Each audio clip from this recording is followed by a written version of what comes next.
Test 1, 2. Looks like I have audio. Looks like it's working. YouTube is awesome in 5.1 surround. I won't go. Thomas parking only. Hey, someone looked at the picture there.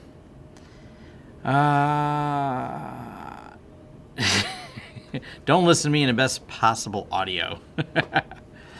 I don't know what that means.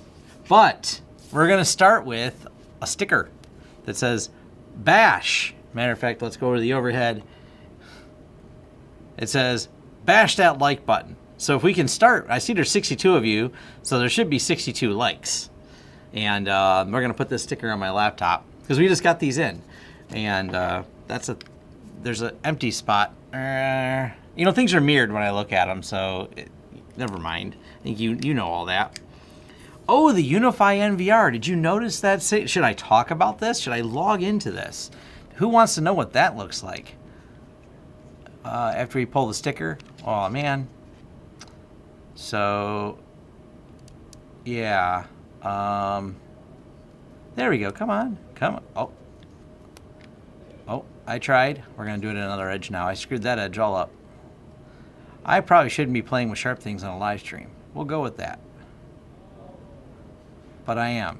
Damn it. This is way harder. Why is this hard?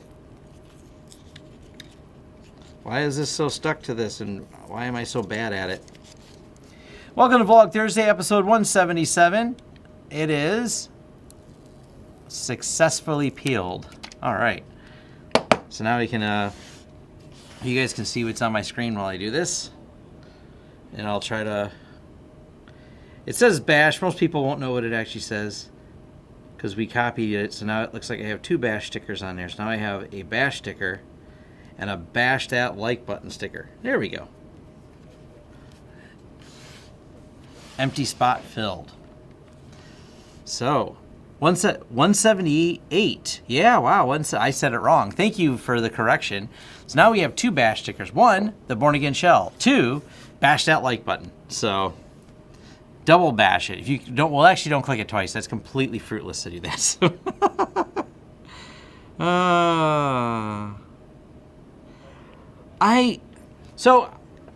I'm still skeptical on the Unifi NVR stuff in some ways, but I'm really happy to see this as a product. I'm probably going to do a couple things. One, I'm going to do a review because I've been waiting for this to come out because I've been taking notes. We've been using Unifi Protect for quite a while now, and I've been kind of taking notes as things, you know, whatever, which there really hasn't been any issues with it, which is good. That's exactly what you want. But it kept circling back to that common complaint of, hey, this is, you know, missing a more robust device. They have a more robust device, but the challenge right away, I'm not picking on Unifi, but at least there's probably some hacky way to do this, but there's not an obvious way that I found to do this.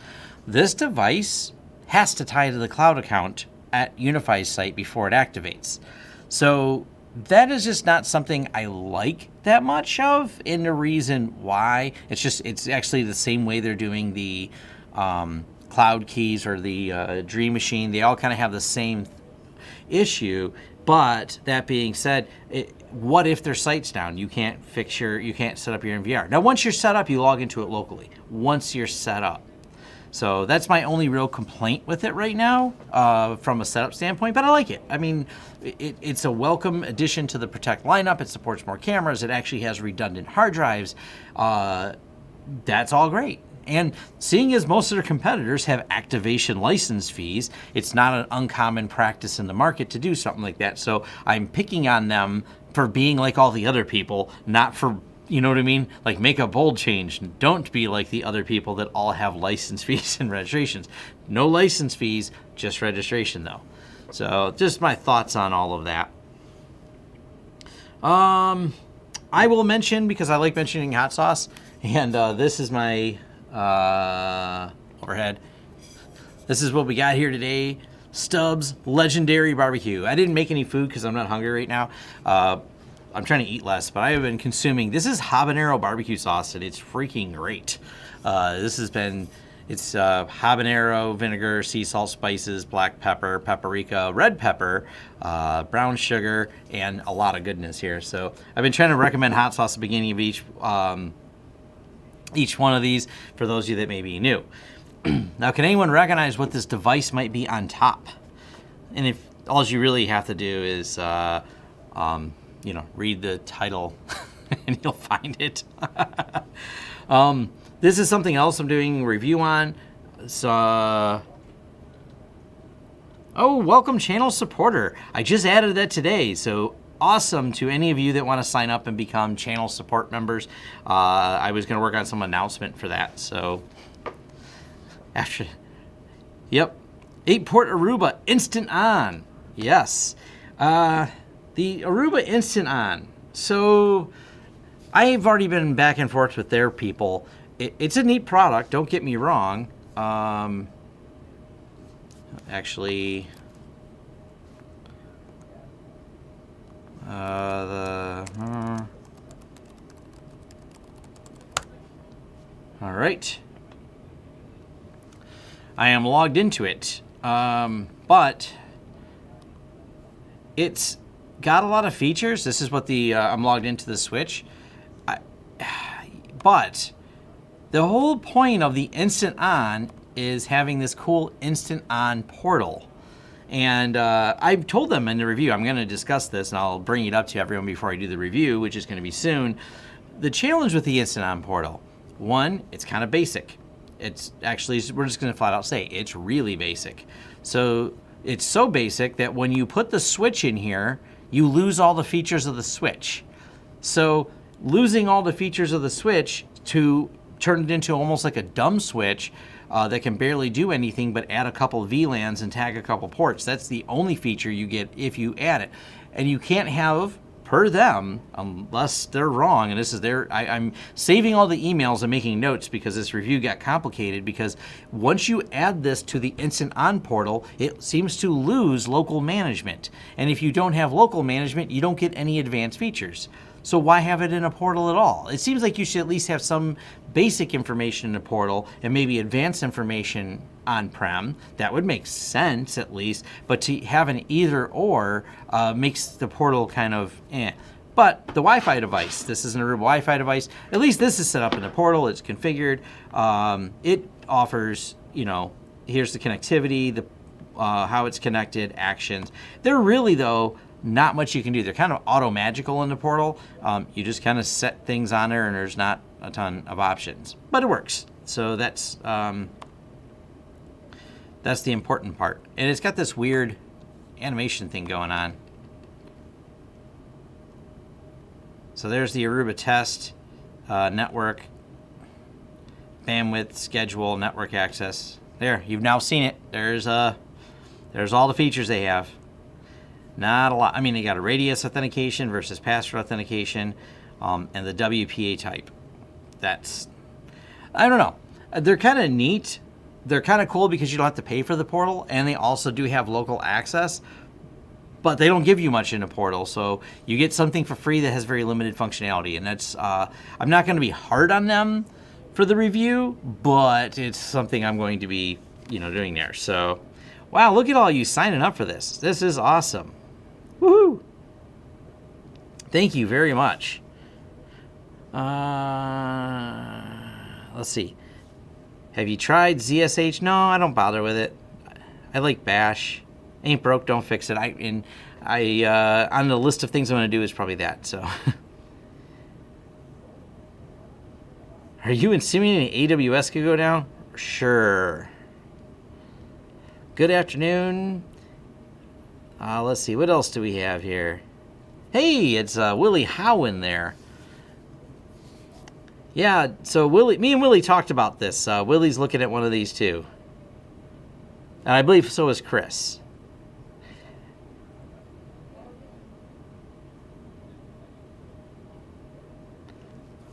Yeah, portal local. Like I said, the portal thing is going to be an interesting problem for this device too. So there is that. There's also some limitations to the portal for how many Wi-Fi access points you can have.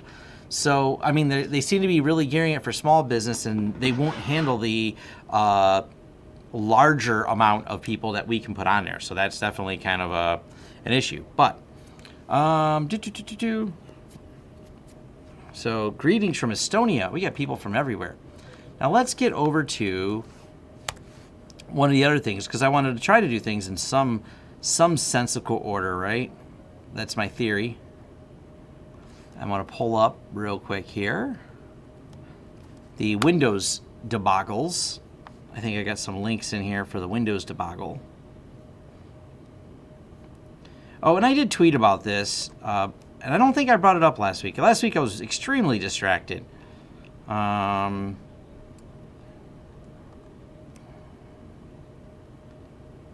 Do I have a link for all the stuff? You know what? I know where it's at.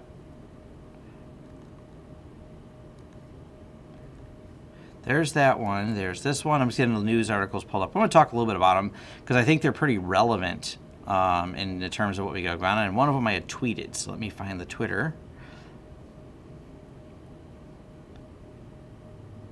And here's another one. All right, let's get all these lined up.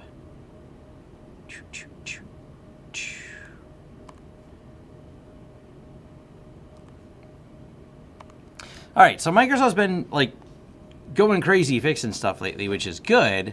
So Patch Tuesday's been, well, very much Patch Tuesday. So definitely, let me make sure I catch up all these, and we're going to move back over to those. So do you have a video on UDM Pro only showing itself in topology?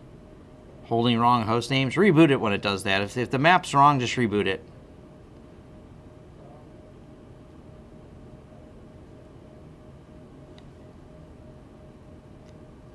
Oh, and David something. I'll directly answer that.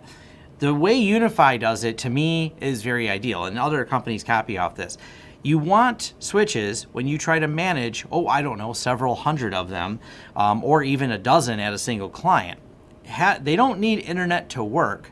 They connect to the portal, as in like the Unifi portal. That way we can manage, see, and deploy the switches and get status updates on them, get information on them. If they lose connectivity to the portal, they continue to function without that telemetry data, but they do function. Same with the Wi-Fi. The advantage of having a portal is we have like a single client, and we did a video on this where we have over 100 of these Unifis deployed. We have 100 Unifi access points. Having those all in a portal where I can change a setting for a client when they ask and not have to log into 100 switches to add a VLAN or 100 different access or 300 access points to push a change is why we like things in portals. Once you start managing things at scale, portals are kind of the best way to do it. Logging in or pushing out through an Ansible config, a command line config push, is not as clean as having it all in a dashboard where I can make one change and hit send and it works. So, I mean, there is a valid argument to say, well, I'd rather have something that has SSH, but the downside is I have to get and pivot within inside that client network, SSH in, run some type of script that pushes it to all of the configs on there. Or I know Cisco has different methodologies and servers that can handle configs. That's why we like things that go into portals.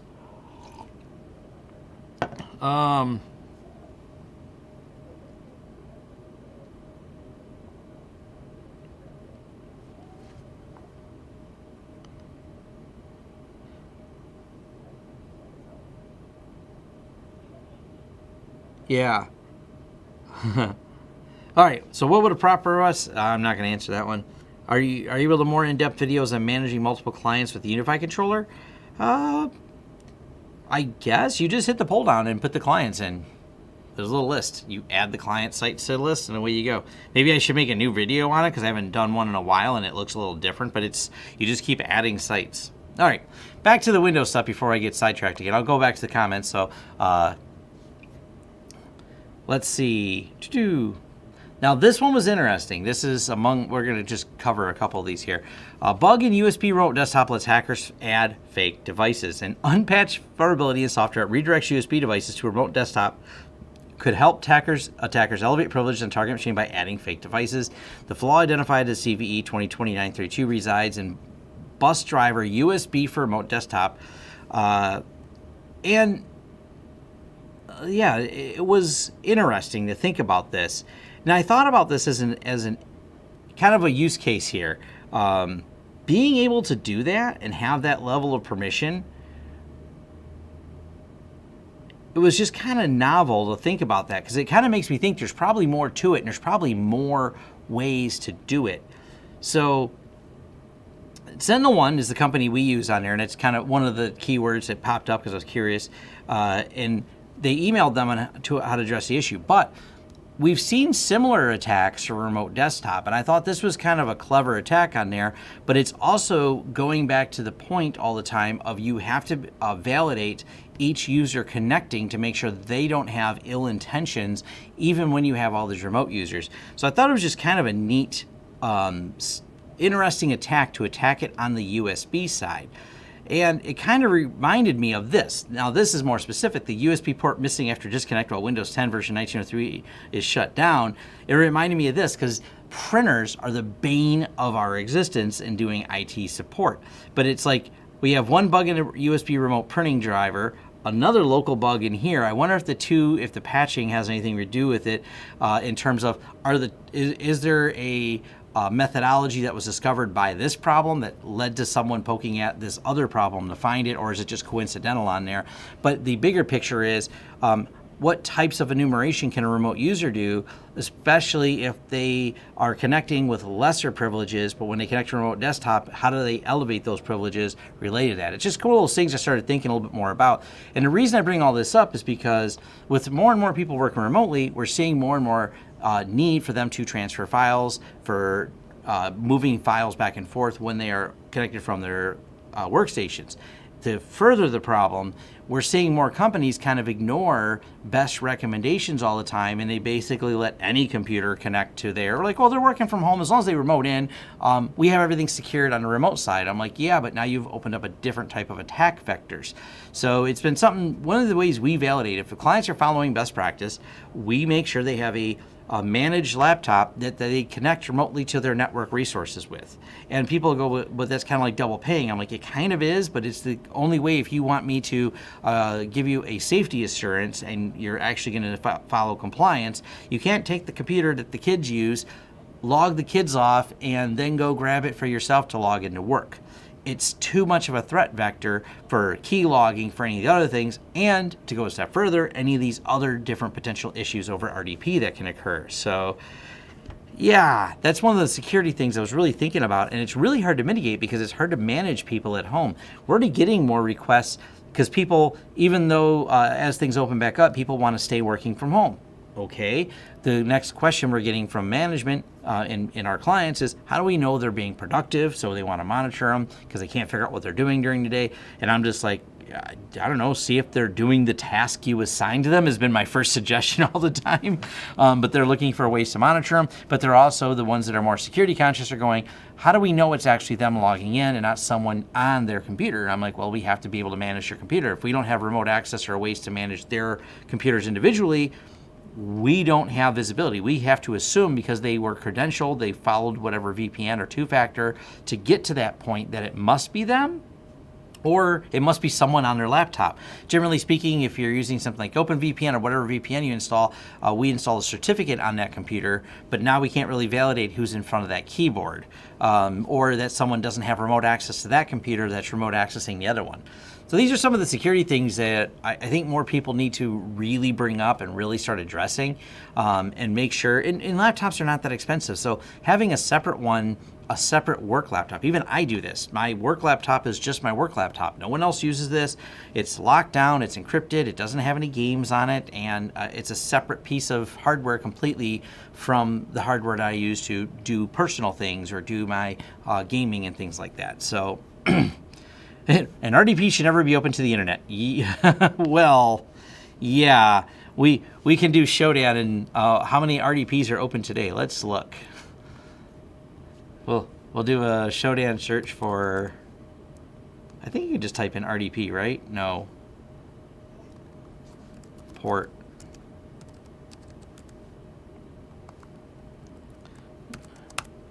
What's our count for today? Is it? I gotta put it in parentheses. Why do I forget this sometimes?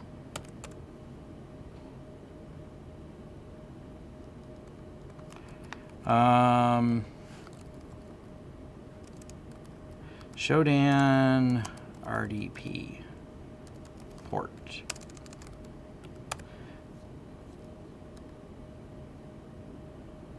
There we go. He's got to type in remote desktop.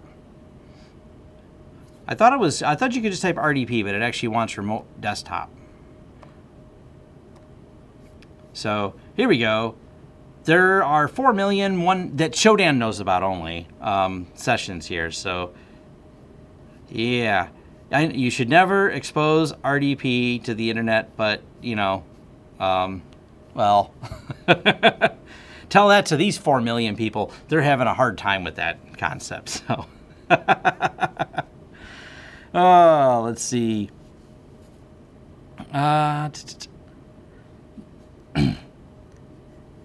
Yeah, firewall is kind of irrelevant if you have a bad actor. It's a challenge for sure. That's of getting people to do everything should be behind a VPN. You shouldn't. That minimizes your threat surface, and that's the problem when it comes to the way people set things up. A lot of times, you have a huge threat surface because you just open up everything, and you should be, you know, only opening up what's needed and not everything. And yeah, it's an issue. And I'm doing something else. I'm going to jump. Cool. I'm making sure something was uploaded so I can share something else with you guys. What else do we have there? Oh, this one too. This is the other one I want to talk about. SMBleed vulnerability impacts Windows SMB protocol. So it's called SMBleed and Interact SCV 2020-1206. Vulnerability was chained with SMB Ghost and a flaw addressed in March of 2020 to achieve pre-authentication remote code execution from researchers over at ZecOps. So here's the challenge with this. And you're going, well, Tom, this should be fine because, you know, nobody leaves SMB exposed on the internet, right? Okay, go to Shodan search and we already will prove that's wrong. There's one problem. The second one is tons and tons of networks. And we run into this all the time. The networks that have the guest access at the same time also have the ability to pivot easily over to the business network because they don't have proper guest policies applied, so they pivot over. And these are very common attacks, not to mention just the fact that how many ports are open. And if you follow Darknet Diaries, that podcast at all, and they talk about any type of pen testing, right away, what does someone do? Plug into a port, and they start running things like this against there, like, hey, look, we've instantly got access to more than we should have inside these networks. It becomes a pivot point, and away they go. So Microsoft fixed that. Now, the bigger things, and Steve Gibson, in the first part of his podcast, last episode he recorded Tuesday, did a good breakdown of all the other issues with the latest Windows updates. They apparently broke SSDs because they apparently wants to get in a loop of defragging it. They tried to apply trim to the hard drives, like spinning hard drives that don't support trim. So there's a whole bunch of other new problems that they created inside of there. And my point of all this is, people keep thinking like, oh, I seen someone had this debate. I figure MSPs, and I think someone posted in my forums, MSPs and blah, blah, blah are going to be out of business in 2 years. There's not going to be a need for IT support. The software's almost, I feel like we're going backwards. It's not getting better. I feel like there's more work for us to do, more things. I mean, we spend time still fixing some of the same silly stuff with our clients that these large companies, Microsoft specifically, because they have such a stranglehold on the market with everybody running Windows, I don't think we have any, problems with our job for at least, I'm going to say 10 more years before it becomes a real issue where finally people are done with Windows. 10 years from now, it'll probably still be Windows 10. They call it the last version of Windows. And I think we'll still be facing whatever the latest challenge is with Windows. As a matter of fact, they may even, at some point, I know a lot of people have been concerned about this, turn Windows into some type of subscription service. And I don't even know it's about money with Microsoft because they have so much of it. It just feels like I don't understand why they can't get it right, why it feels like everything's a beta test. I've met people involved. They seem really smart and dedicated to it, but maybe it's just become such a big monolithic code base that's so huge that it's unmanageable or in just an improbable task of actually creating code that doesn't cause drama and a bunch of billable hours, by the way, for people in the MSP space. Unless you're on one of those, unlimited billing, all-you-can-eat plans, and then that's a different type of MSP setup where you have one flat bill to make sure everything works, but of course, then you're still upset because you're spending so much time fixing everything. Not pro bono, but yeah, like your fee. Now, the last thing I wanted to mention, I tweeted this, but someone else, this is like their formal tweet on this from a few days ago. Well, it's actually, I don't remember if it was mentioned, but it seems like a lot of people want me to cover the Brave browser, and this is from the founder of Brave. We made a mistake. We're correcting it. Brave default autocompletes verbatim Binance US in the address bar to add an affiliate code. We are a Binance affiliate, and we refer to users as the opt-in trading widget. And I tweeted this because this is one of the advantages. Good news is Brave's open source, but browsers are hard, and they are now the threat surface, the largest piece of threat surface on there. And I bring that up because it's just one of those things. Everyone wants me to try a lot of different browsers, and Chrome, for all of its privacy problems, it is what I use for my business. It is solid and secure, and they do a solid job on it. For my personal life, I use Firefox, and I think they do a solid and good job on Firefox. They're both good browsers. Forking off to different browsers and trying different things is fun, but opens yourself up to a lot of potential threat issues, for one, and two, they still figure out ways to monetize you if possible until they get caught doing so and then apologize. So I don't know that they are ethically a better or worse company than just going with the usual Firefox. The browser wars have narrowed down to Firefox and Chrome right now. I mean, there's not a lot out there, but it's also why I don't spend a lot of time reviewing them. It's like they're just tools that you use, and the risk you open yourself up to by using other ones if they have code-based problems or just decide to monetize you by sending you affiliate links is a thing. So, someone asked a weird question in here. It says something about pfSense and copying certificates over to Unifi. I don't know what you're talking about or exactly what your goal is. So I don't have a video on it because I'm not sure what your goal is. Anyways.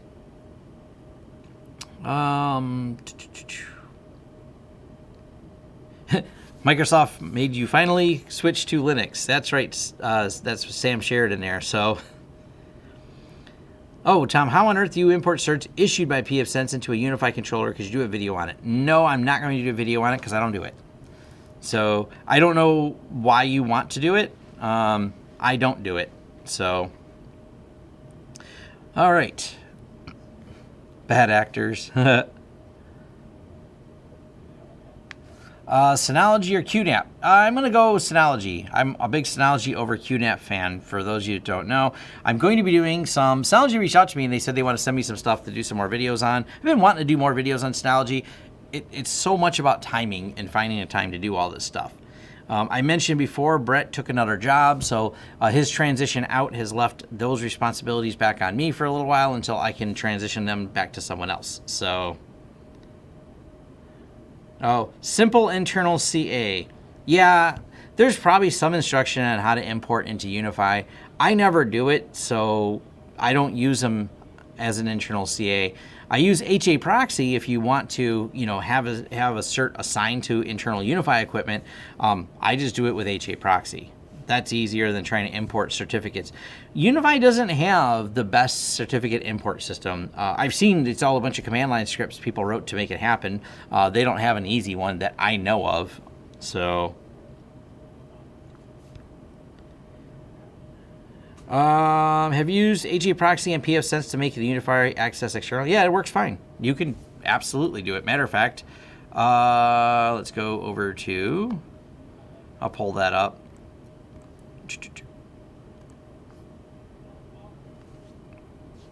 Make sure I'm not showing any client information. Yeah, look here at the top. You'll see it just says unifi.lawrencesystems.com. But this ain't external. But if I wanted it to, it could be. So it's just a matter of opening the port for it. But it works. So there's not really a big deal there. This is HA proxy. Matter of fact, we use HA proxy if you look for things like our Zen Orchestra is on there. So, but this, I'm not opening it to the world So you'll notice that it's got got an external domain, but I'm just choosing not to. It works. I have my HA proxy video. I show you how to open it to the world. It's just a matter of firewall rules. Once you have it set up and you have proper DNS entries, it works. So it's as simple as that. The HA proxy video I did is, you know, completely relevant to that. You know what I mean? So if you wanted to do it that way, absolutely you could. There's no problem.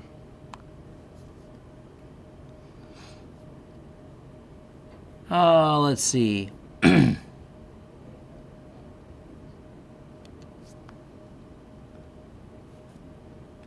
mean, if you follow my HA proxy video, it's the only difference whether it's external or internal only is whether or not you have it open to the world. Once you have the DNS records properly set up, that's a huge factor in it. And then you make sure that NAT reflection is on so it works internally, which we use. It will be open to the world if you just open up the ports that it lives on. Dynamic DNS, that can create an issue. If your IP is changing all the time, it's going to be a headache. That's just a fact. But internally, if you were just going to use it internally and not externally, not a dynamic DNS doesn't matter at all because you're always hitting the same internal static address. So externally, though, yeah, if you're bouncing around, that's going to be a problem. What else do we have in here? Oh, let's log into the Unifi thing. That's what we wanted to do. 16? Cool. Give me a second here as I got to put information, private information here to log into this. So we can pull up my Vault UI. By the way, I'm still using and I still love the Bitwarden. Great software. I'm still really happy with it. I might do another follow-up video on it. There's really not been anything exciting or new to add on it.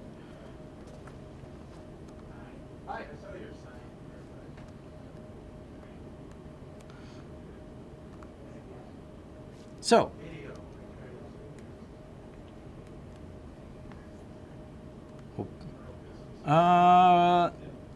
this part's the same. It's just Unifi Protect. There's nothing special about it in terms of here. It's still the same Unifi Protect software. You don't manage the storage inside of here or anything else. It's all pretty much still generally the same. Where things are different is it has this. This is where you actually can see the device and manage it. So applications, I like the way they did this because it makes me think maybe there's potential to add more, maybe even like, you know, some other devices that might be coming out. Maybe they'll have that on there. It has the same type of option to set your location in here, which, why didn't it? Whatever. We'll go over here to advanced though, and actually there's it general. There we go, general's where the storage is. Sorry, I just started playing with it today. So I threw 3 hard drives in there. Now, one thing I will note, if you have, I thought it was something wrong. It was, but it wasn't, had nothing to do with the device.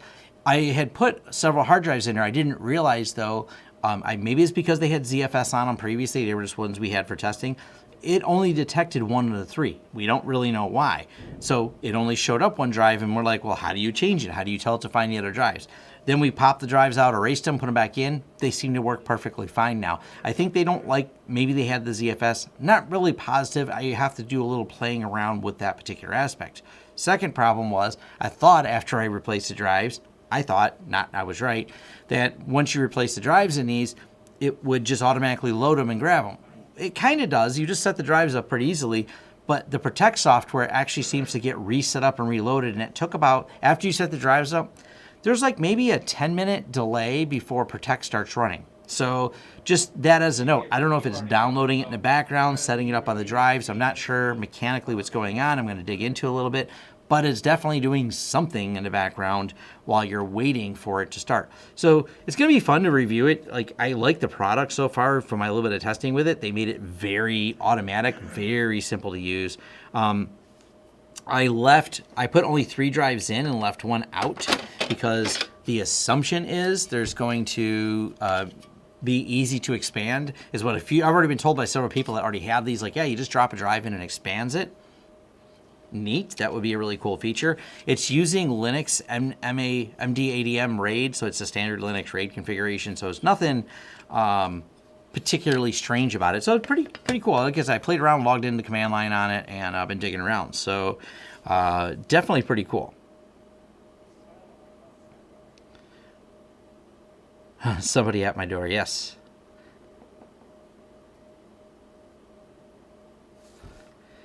And can you run the Unifi controller on Synology? Actually, yes, you can. Now, I am going to cover something I really liked about these right away. It's this. These are toolless, so I'm going to have to get some close-ups, and this is kind of hard to see how it's flexed right here. This has little tabs in there, so you just drop the drives in. You can lock the drives in with screws. You don't have to lock the drives in with screws. That's a cool feature, being able to do that, so the drives just snap in right here. And having drives that just snap in toollessly, that's a big bonus. So, you know, in the event something goes bad, you have a drive go bad, I can just pop a drive out, snap it in. I don't have to fiddle with the tools. So I put all these in without the tools, and the drives, this isn't flexible, cheap feeling metal. They actually did a really nice job. It's like fit and finish wise, this thing feels very professional, which for $2.99 for a recorder, not bad. Snaps in really nice. This is like got a metal door plate on it. So definitely, like from that basis on it, I really like it. So yeah. Only tool was 3.5 inch. That's a good point. If you put in a smaller, it's got the, matter of fact, it's got the holes here, and it shows you in the diagram, and got the spots. So it's only toolless if you are putting normal size drives. If you have smaller drives,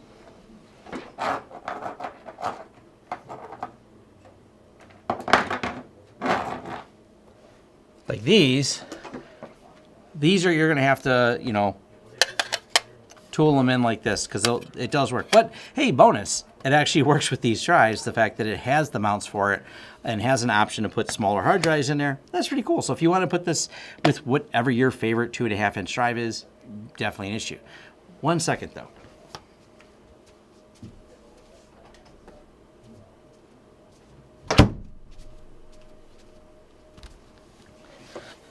I left one of the doors open. I didn't want any of the noise to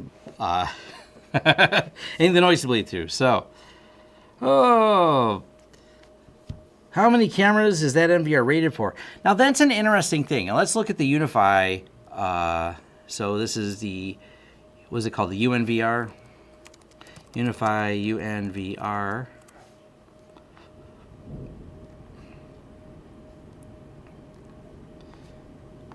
Go through the specs on it.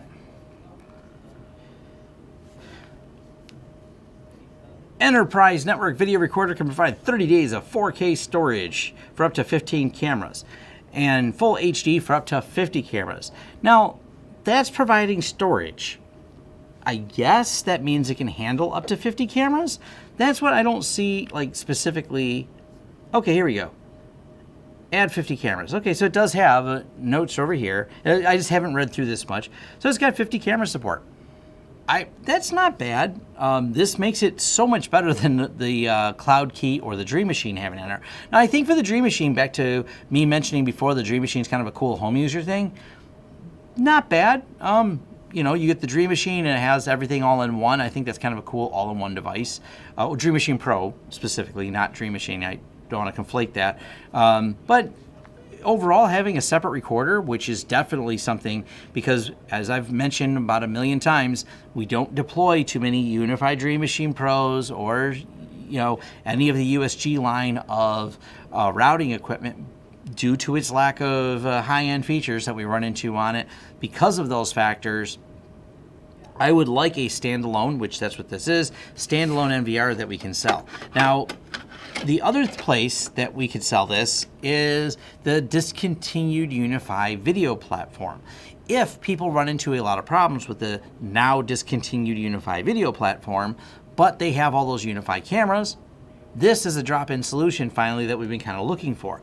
And this is where it's been almost a year now, and where Unifi kind of angered the market a little bit by creating a update notice that came with the Unifi video that said upgrade to protect, that calls clients to call you. Hey, it says I can upgrade to protect, and we're like, you have 30 cameras, you can't use the protect.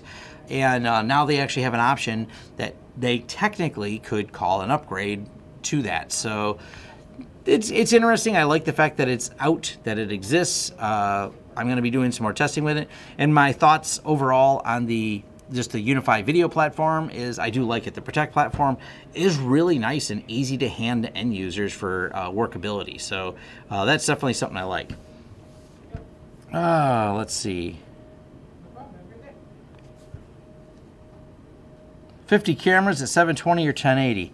That's where things get fuzzy all the time. So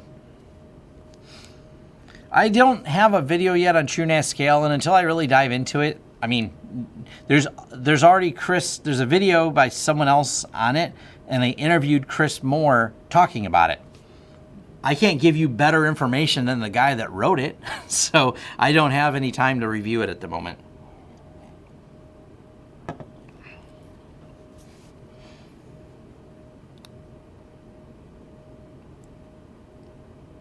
So yeah, you got to remember, one of the catches when you say full HD or any of those is just how long do they record for is going to be greatly based on the frame rate. So they could say full HD 1080, and then somewhere in 8.6 point or smaller font, 10 frames a second, 2 frames a second, whatever that is. So does it work and record 1080? How many frames a second? You got to have the whole sentence in there. And marketing very conveniently leaves off the frame rate at which they record. So 30 days of 4K video storage, okay. 4K at 30 frames a second, 4K at 15 frames a second, or 4K at 7 frames a second. You know, the death is in the details. And being a very technical person, I am always at odds with marketing people. Marketing people's job is to sell things. My job as a technical person is to make sure the solution works. So there is always a slightly adversarial relationship that technical people have with marketing people. Marketing people want to make the sentence short and sellable. We want to make sure the product works because we're the ones that actually have to deploy the product. So I want you to notice that that's missing in there. So take that with a grain of salt. And this is not a Unifi issue. I'm not picking on Unifi. I'm picking on every company ever that has done a marketing statement that is, maybe obscures some of the technical things on there. So, hey, welcome, more supporters, members. Welcome, let's see, Ivan Lopez. Details. Yeah. No, you have 0.2 frames per second or you miss important details. Yeah. Do I Dilbert much? I haven't Dilbert in a while, but yes, I'm very familiar with the works of Dilbert.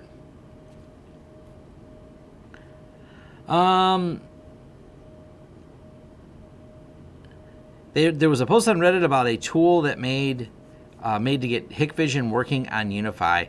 I don't see that as a long term. Here's the thing. Unifi makes their money. Their cameras are kind of pricey. So if you looked at something like Synology, and Synology is pretty cool. We like the Synology. And people go, oh my God, the license fees are so high in Synology. They want like X dollars per camera. But you can buy a less expensive camera and a license for about the same price as a Unifi camera. You're paying a license for the Unifi camera. You're just paying it at the camera level. You're paying it elsewhere. And the Unifi license, if you will, is the fact that it's locked into their hardware. And I have a strong feeling that if someone were to come up with a way to attach a non-Unifi camera to this, that Unifi would then come up with an update that broke such features and validated their cameras in a different way. Because that is their money making, is the fact that they sell the NVR and then they sell the hardware, the cameras that attach to it, and that's where they make their margin. Their cameras are, generally speaking, relatively a little bit more pricey than some of the other competitors out there that have similar specs. Not substantially, but a little bit. But that's margin. That's what you have to make. Everyone loves that race to the bottom, how cheap can I get stuff, but that's why those companies don't always necessarily last, provide quality product or support, because they just kept making it as cheap as possible. So you have to find a happy balance of a company that'll be in business tomorrow and have offers, features, and updates, which, you know, so far Unifi with the Protect seems to be on there. One thing Unifi does not do is give us clear roadmaps to know how long the support cycle will be, because with Unifi Video, they quit supporting it and moved over to Protect, but they did so long before this type of device was available. Therefore, we had a very unclear product roadmap.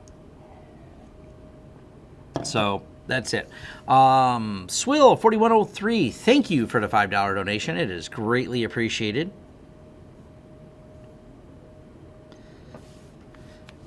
What else do we have here?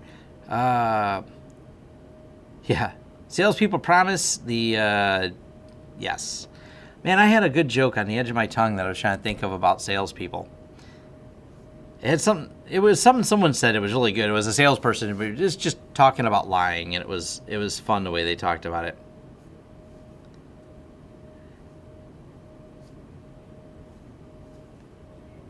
Let's see. The product needs a method to back up video to an external drive or web service. That's interesting. I wish they did as well. That is a challenge. They don't have any built into the system ways to back things up. That's something that would be nice. Now, by the way, this has a 10 gig port on it.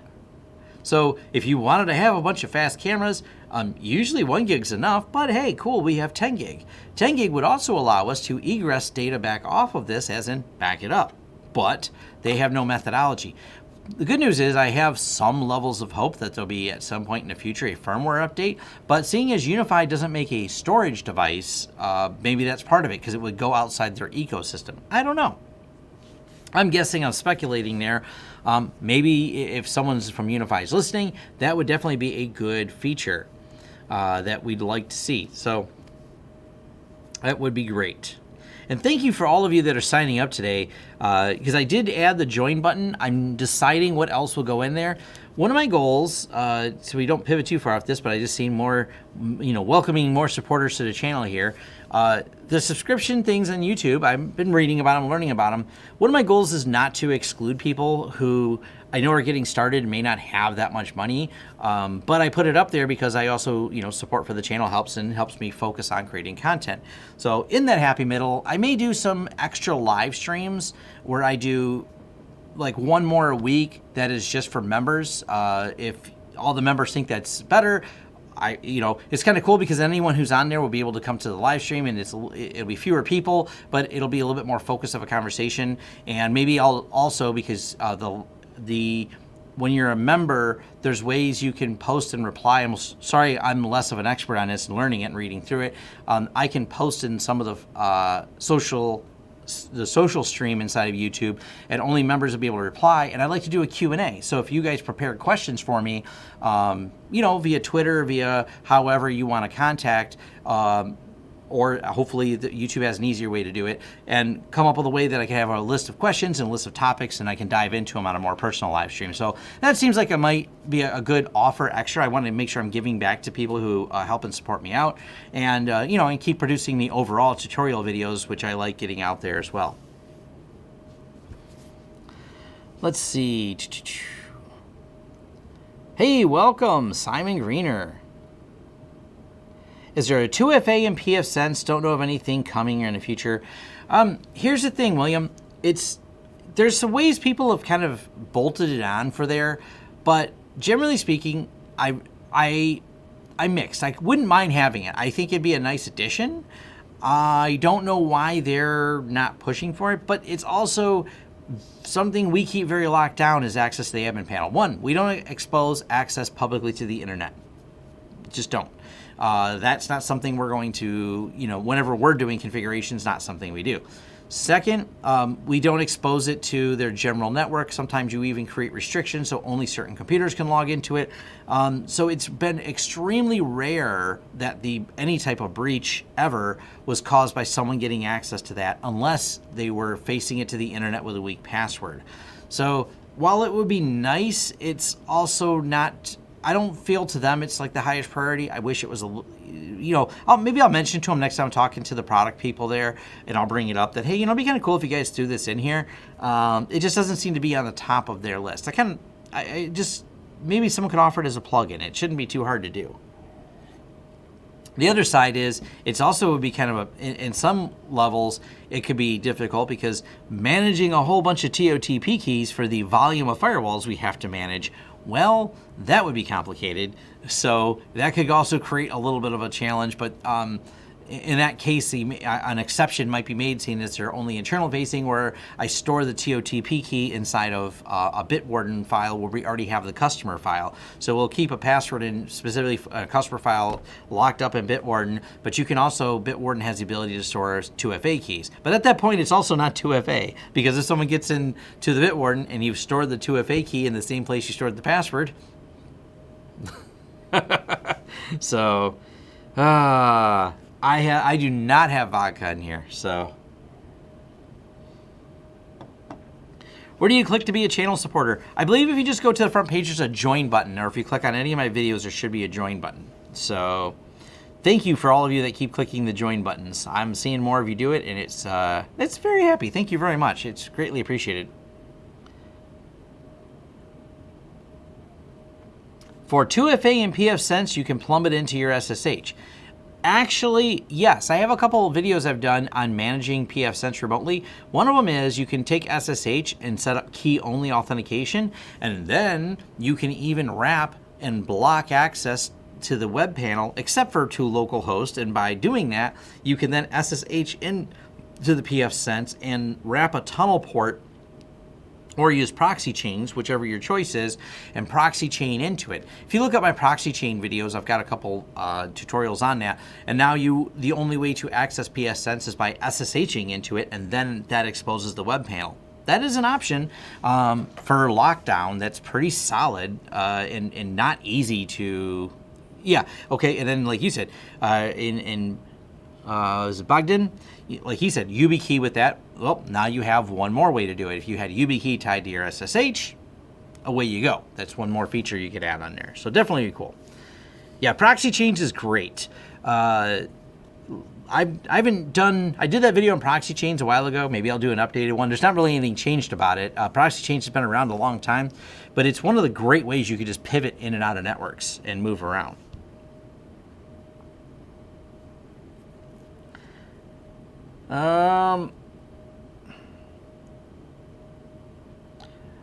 I'm looking at self-hosted ticket systems as a possible upgrade. I shouldn't have started. Nice listening to you.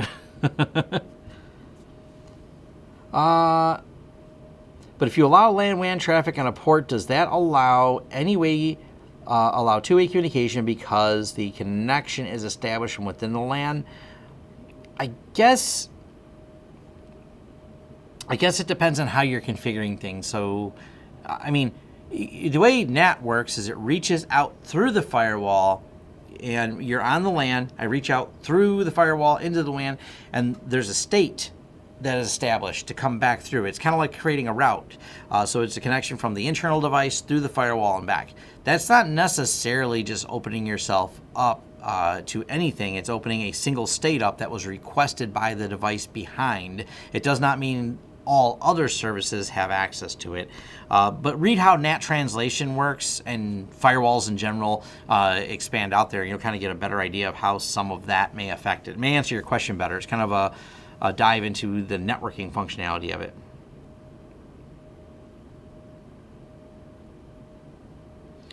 There's times to use self-hosted. There's times that self-hosted may or may not make sense. So just kind of figure out what works for you. Open source change management software? What kind of change management? So I guess that you got to qualify that. There's plenty of versioning software out there for software development, if that's your question. So you could use something, Git is open source. If you wanted to use that to manage config files, or however, you got to really break down how the use case and how you plan on implementing it for that.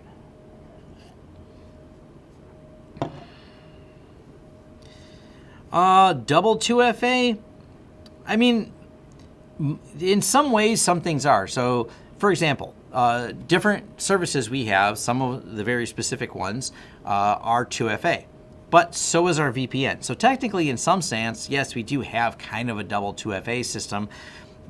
Good or bad, it is because of the level of security, and I care a lot about the data we have in there. That makes sense to me. But I guess it kind of depends on use case. Most of the time when you talk about enterprise users and some of our, the larger clients, they're using some type of larger access system based on either the Google system, and you log into G Suite, and from there you tie all the other sites and all the other logins together with that. And the reason you do it that way is that way you only have to do 2FA once, and then you tie all your authentication back to that, because, well, if you're dealing with end users, having a whole lot of different tokens all over the place is going to be very challenging. I know that some people will say, well, that's somewhat of a compromise in security, but at some point, if you lock it down to the point of unusable, then no one gets their work done, and you have to find that happy balance. And you'll find a lot of companies properly implement this, and I say properly, where they do two-factor authentication through either Office 365 or like Azure AD, some type of federated authentication through there, or through G Suite, the two big ones. There's plenty of other ones in the middle I'm aware of. And once they authenticate, that brings them into, and I'll use an example. We have a client, they use Slack, they're using HubSpot. They have a lot of different web-enabled tools. Well, all their logins are tied together through their G Suite. So they log into G Suite, and that gives them the access they need to the other functionality they have. And you just really tighten down two-factor, and not even a cell phone, like TOTP type two-factor with something like Google, and now all the focus, if anyone wanted to break into that client, has to go on that, which makes it, you technically, in some ways, because those other applications don't have any, they take their cues from the federated authentication for single sign-on services, that actually makes a really solid security argument. So hopefully that answers that question.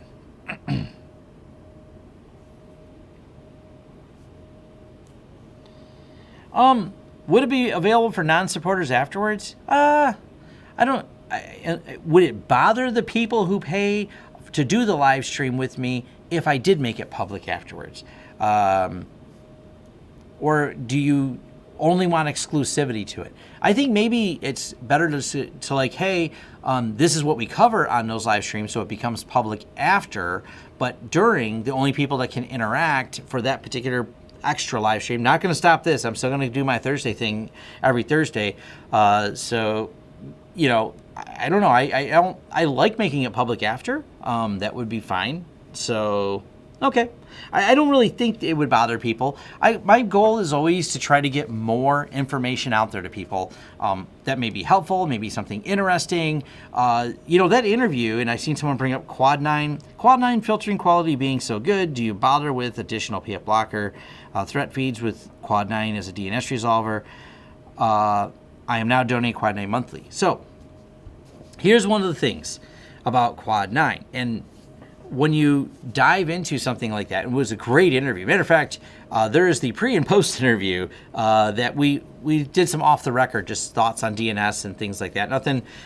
Nothing. It was just kind of more about tech history and banter back and forth than history of DNS. But it was all over the place, and it would have been another 30, 40 minutes of talking that didn't get added in. But it's going to be that type of video that's the kind of content I like getting out there. I mean, he is articulate. He understands DNS very well. So I thought that interview with John Todd was great. I thought there was a lot of value it shared, things like that. And that's the kind of stuff I really like getting out there. Someone says, I want some more on-site videos. Yeah, I've talked about how challenging those are to do. I have one at a medical place that I'm going to be doing soon. Not going to be on video, but just talking about it from a project standpoint. So, yeah, that Quad 9 video is long, but it was valuable. I enjoyed doing it as much as I enjoyed publishing it. Like, I had a great conversation with that person. So I was, overall really happy with how that went. So, yeah, Quad, I'm happy to see people donating. They really do operate on a shoestring budget. So there's not a ton of, there's not a lot of people there. They have a remote team, and there's not that many of them. And they're, as they kind of, some people say, they're punching above their weight range by being able to provide a service at the level they provide, while at the same time, only having a small team. But when you have people who are really good at what they do and are really solid at setting up that infrastructure and really focused, they only do one thing. They're not trying to provide all things. They're trying to provide really solid DNS. And by doing really solid DNS, they're going to be able to, hone in on that and really provide it well. And I bring that up because it's one of those, people who lose focus type things, like we're going to be all things. You almost have to really compartmentalize that, dedicate teams to it. It's not something that's impossible to do, but it's something that's going to be challenging to do. And Quad 9 only has one small team, so the fact that they focus on DNS. Second, the whole business of them being a nonprofit. One of the really intriguing things is because nonprofits have to have very focused and defined reasons that they're a nonprofit. That means it would be out of scope for them to try to get into other things. It would also be out of scope for them to try to sell your data. So I really think that business model, Signal and Quad 9 are two companies that I can name right off the top of my head that have done a really great job of being nonprofit organizations with very clear intent and focus that keeps your privacy keeps your privacy safe, has your interests, and by that token, though, have to run on donations. Now, the good thing, Signal, as of right now, is very well funded by some big people. Quad 9 got some really good sponsors and things like that, but it does help when individuals donate and keep these services going. So,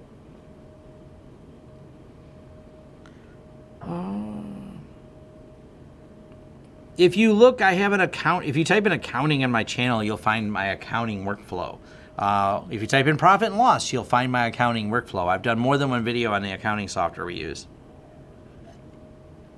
The two pieces, I'll name them, the two pieces of software we use for accounting is KMyMoney and Invoice Ninja. Those are still the accounting software we use.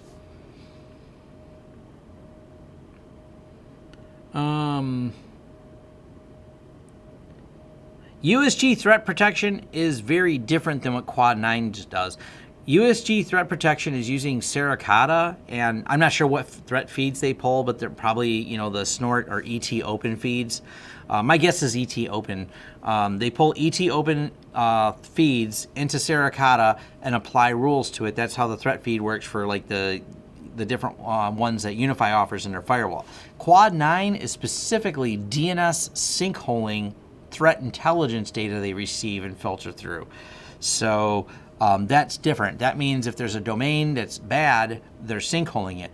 Now, few notes about that. You may not be going to bad domains. And if you're not going to bad domains, then it's really not something that matters as much, because what happens is you click on a link, there's a command and control server running an actively bad domain. If they sinkhole it, that command and control server, your computer never gets to discover it and never gets to send any data to it. So first you have to have clicked on the virus for it to reach out. That's exactly how it works.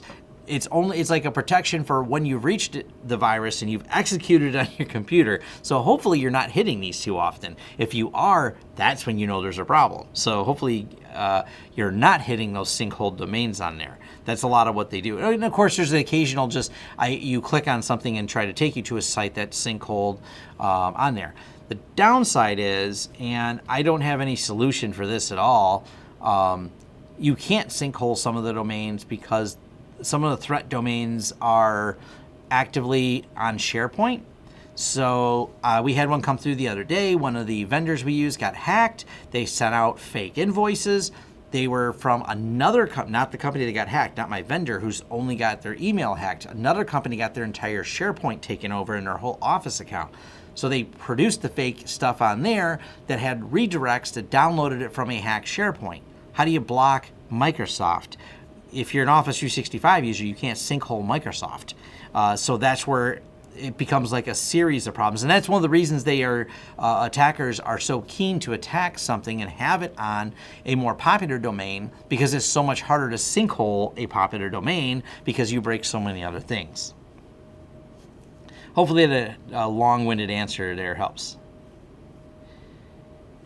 Yeah, it's hard to get people on Signal because they like Facebook. You're not wrong. What is my internet speed? I think ours is actually 300. It's either I think it's 250. 250 or 300 by 20.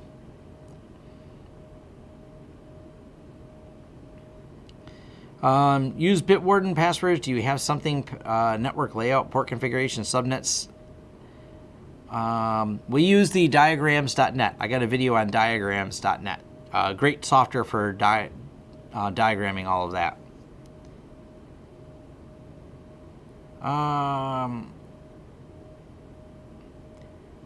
Well, would there be any issues using Quad 9 service forwarding for a company's internal DNS server? Maybe. If you have a Windows domain, the Windows domain controller for best results and the least amount of trouble should always be the DNS resolver. Then you can work on going upstream from Windows and having Quad 9 be it. So yes, if you're going to do an upstream, you could do Quad 9, but if you have a Windows domain, so you say company, if that company is running a Windows controller, the Windows controller needs to be the domain controller. So that's very important. Oh, please make a video with Linus. Yeah, let me just dial up Linus and be like, yo, we should make a video.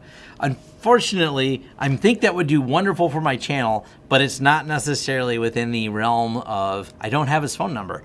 But if you are someone who knows how to get Linus to connect with me, I would be interested. I don't know what topic we would cover, but I think we could do a video together. That would be cool. I don't know Linus personally enough. We also cover slightly different things. I do know he covers some of the Unifi things, which is cool. I wouldn't mind doing a Unifi video with Linus and, bring some more Unifi equipment into his world. But I think he's got, so Linus being the front person of the company, he obviously has other people that configure things more so than him, or maybe he does do more of it himself and just does not cover it as topics on his channel go in depth. I know they've talked about pfSense, they've talked about other things on their network, but there's not like I can just speed dial them and things like that. So I think Linus is a nice guy. Everything I have indirectly talked to, we have mutual friends. I'll just leave it at that I do speak to.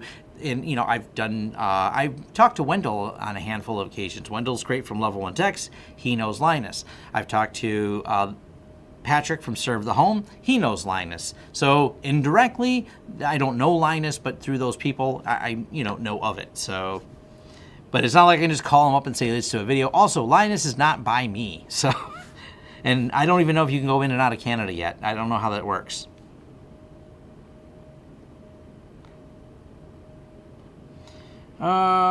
We share no secure notes with customers. I don't believe in that. We'll get secure information to customers back and forth, but we don't have like anything customers can log into to get secure notes. That is a feature a lot of software and something like IT Glue offers. It's just one that scares me too much because that means there's levels of access to it that I don't know that I want to trust. So keeping those two things separate from each other makes me happy.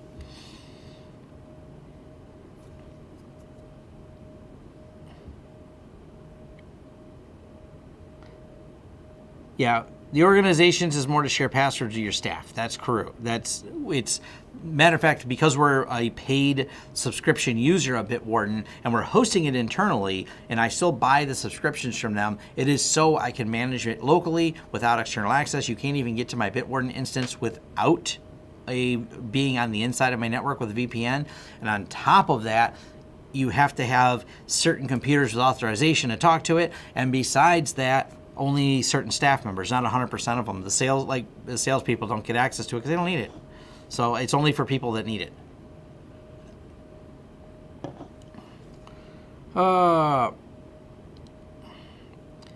Yeah, see, Linus, I mean, he covers the broader, and he's a PC builder. If you guys notice, not a lot of PC build videos. I don't build a lot of PCs. We actually build a handful of my staff builds them. I don't have the drive or passion as much for it. That's why when people ask me things like, hey, Tom, what's in your gaming system? Whatever Steve put in it. I'm sure it's fast. It seems fast. It plays games. I forget. I mean, I knew when I built it, and I know I can look it up, and I'm aware of hardware, but I don't think about it that much. Like, it's not where my passion lies.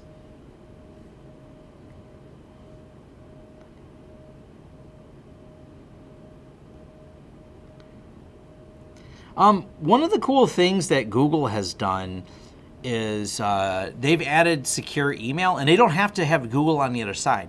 So I can send people a secure email from my Google with a password. So I can verbally tell them the password, and it can expire. They can only open it once.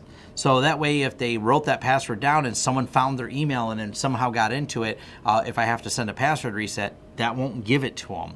They have to have that password. So Google has that ability to do that, send one-time click, one-time links. So there's ways we can get information to clients. A lot of times we just tell them over the phone, or even more popular than that, honestly, we'll set passwords because we have remote access to their desktops.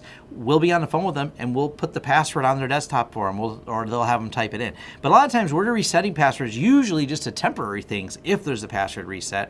And once we have that temporary thing from the client, they can change it and put it to be what it should be. And matter of fact, that's usually the little box you check. Must change on next login. Hey, your password is, and we let them know. We send it securely to them in whatever methodology. And from there, they have to change it anyways because we want it to be their password, not my password. And then we, of course, push them all for two-factor, which lately one of the clients, they decided to play musical phones lately, and that's just another problem. So fax the passwords over. You could do that too.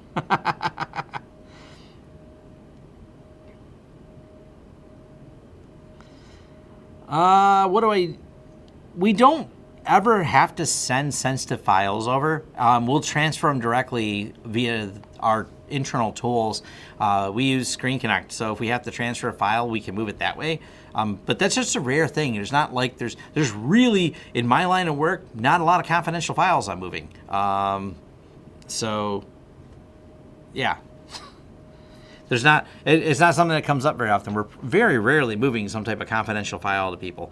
The exception would be, I guess, would be a form, but I usually drop them off at my accountant. I guess I send confidential files to my accountant, but generally I send those forms literally I drive them over. My accountant's like 2 miles from here. Or my accountant himself lives down the street, and sometimes he stops by, to drop off paperwork that I need. So it's a very limited use case. So not something. Yeah, and PGP, there's PGP and things like that too. If there was something I had to do and send a config file or something like that, definitely PGP.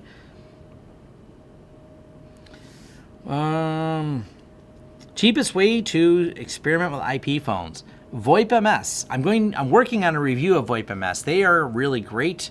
I did a video where I talked about. I brought them up. I talked about VoIP MS and something else. I really like their service, and but we're definitely going to be doing some more videos specifically on VoIP MS. It was my telephone comparison one. So 3CX is an option, and there's also free PBX if you're looking for ones to download and load. I don't use OpenSense. It's a fork of pfSense. It's not practical to use because they have too many updates. But if you want it as a home user, free PBX or OpenSense, have at it, man. I don't use it. I don't plan on using it. Hey, it's an opportunity for those of you that joined later to, there we go, bash the like button. So those stickers, more likes helps the YouTube algorithm to make it, work better and make people know. So there we go. Have you ever used Wazoo to create a SIEM server? I actually used, what's Wazoo a fork of? It's been a while. The stuff, Wazoo's based on it. So yes, I've used both. I've used the one that Wazoo's based on, and let me pull it up. So what is,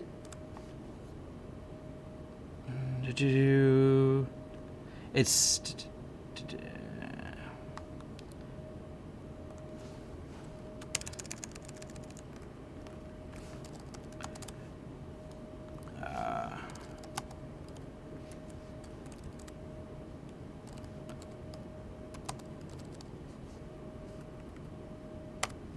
what is the name of that software?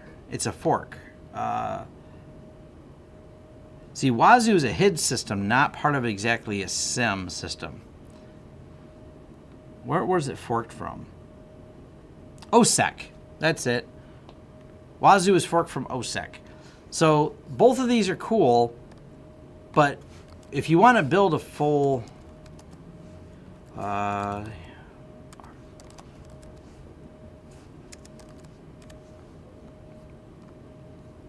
always forget it's .net or .com. If you want to dive deeper into running a full SIM, you want something open source, this is a beast of a product to learn. But I won't lie, it's stupidly amazing. It has full ability to monitor your network, dive deep into all the configuration on it, including having Wazoo as a HID system that feeds it, including feeding all your data through either a port mirror would probably be ideal, and it will dive into and give you all the different data and intelligence to where all the IP addresses are going, what connections are being made. It's really cool. It's got Kibana already built in, so you can then pivot through using Kibana, all the different pieces of information that come through, and it really is cool for tracking things down. The downside is, it's a beast. There's a lot to learning Security Onion. So Security Onion's great. It's where I've actually used Wazoo. I used OSEC natively by itself and built an OSEC system, OSEC server, and I built in a series of OSEC HIDS agents to monitor, and they're really cool. And I've used it, and just using OSEC on its own and writing your own rules to lock down servers, and it works as well, but it's a lot to learn. If you go to Wazoo, though, they have some turnkey appliances you can download to get started a little bit easier. So hopefully, Grayson, that helps learn it. So, yep, I love that everyone's already saying OSEC in here. Let's see. You can use an elk stack. Yeah.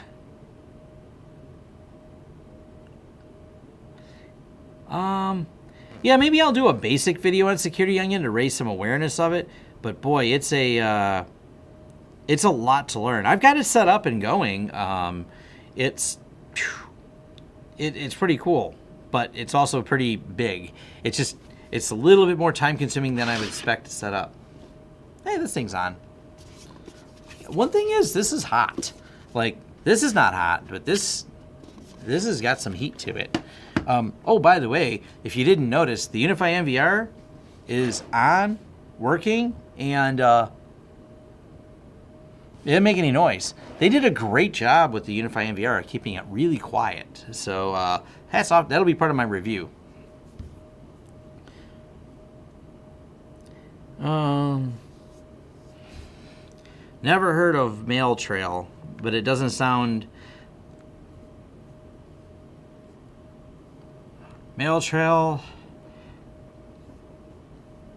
Looks at least it's updated. Well, so we're all reading it together. Mail Trail is a malicious traffic detection system using publicly available blacklist containing that. So, yeah. How hard is it to set up? Introduction, quick start. We'll go quick because I don't want to do it. Okay, so it just installs Python. It uses PCAP. CD Mail Trail, Python PCAP. How does it actually get the data?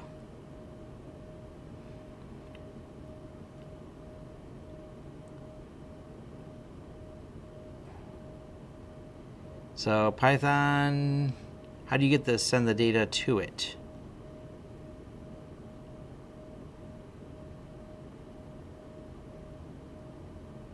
Oh, this looks pretty neat. It definitely looks simpler. So traffic sensor server client.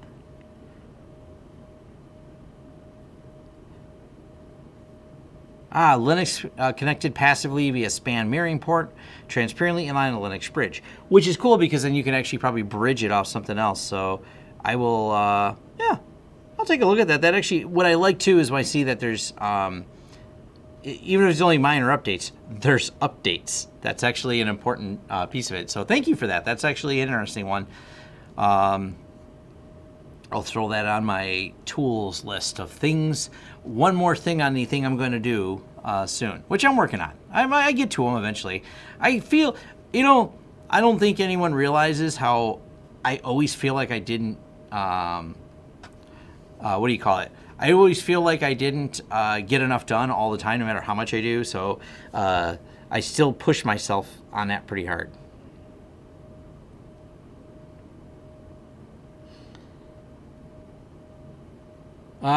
Gary or Gareth, yes, this is the new NVR with the multiple hard drive options. UBNT Wi-Fi 6 APs, I haven't looked at them, so I'm not in such a huge hurry for Wi-Fi 6. I don't use WSUS offline anymore. Used to. With Windows 10, it just downloads the updates, and we kind of quit using all that. So it's a neat product, neat project, but I'm not absolutely huge on it. Oh yes, there is always more and more things to do. That one looks pretty interesting. What was the other project? There's a couple other ones that looked kind of interesting. Let me see if I got them in my bookmarks that I haven't gotten to yet.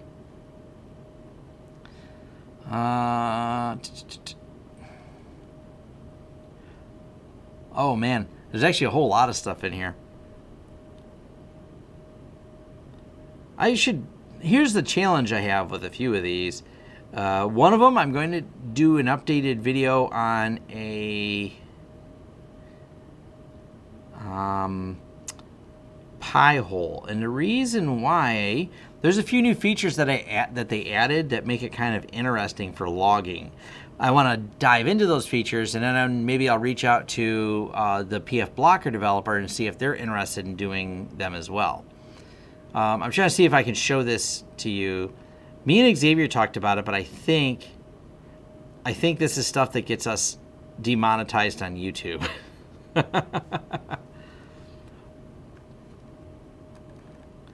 So hold on, let's go here. I'm seeing if I can put this in and then show you guys what I'm talking about here. I'll get you a link to it. I can probably teach you how to find it. Let me see how many of these are exposed. It's fun to show you what's exposed first, right? What could you do with this piece of information? This one's funny. I didn't know you could get the status. Would you like to know the Tesla Power Pack statuses that are out there? Because people publicly expose their Tesla Power Packs? That would be interesting, right? These are my distractions. These are the rabbit holes that keep me from getting videos done sometimes, because this is fun. And let me give you guys the link here. It's called, I can share the top. I'll drop a link in here too. But I've tweeted this out before, by the way. Matter of fact, I shall go tweet it out again. This is the awesome Shodan queries list. If I scroll down, Google may not be, or YouTube may or may not be happy and may demonetize my video for whatever reason because they think there's some problem with me showing queries. They are edgy about this. This has been a challenge people have for making any type of cybersecurity content. We have as cybersecurity people who are essentially all white hats, at least a lot of us on YouTube that I know, we're trying to teach people how to use these tools, not to be bad actors, but to protect yourself against and understand security better. That puts us at odds with the YouTube algorithm, which says, hey, it looks like you're sharing something that could teach people how to do something we don't like and agree with. So you will have to follow my Twitter if you can't remember the awesome Shodan queries. I will tweet this out right now. But these are really cool Shodan queries. So I'll just put them out on Twitter because I don't want any challenges there. But that's, I don't think I need, I'm just going to title them literally on my Twitter, Awesome Shodan Queries, and tag Shodan in it.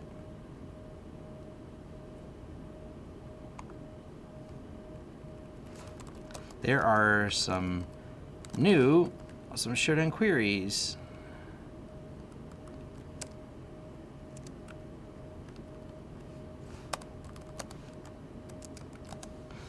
You can recycle content and just keep dumping the same content out, right? Yeah, it's been a little while since I tweeted it. The last update was a little while ago, and I tweeted it way more than 2 months ago. So there we go. You can follow me on Twitter now. I'm super easy to find on Twitter if you want to get that link. So how's that? Let's see. Power walls on the net, 0 day coming soon. Xavier knows it. Xavier knows all about this stuff. He knows how crazy it is. And YouTube hates Xavier because he's trying to do cybersecurity stuff, which is a challenge.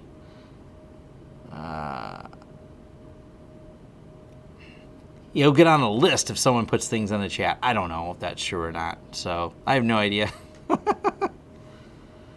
Fun stuff. The other thing I wanted to talk about, so let's pull that up real quick.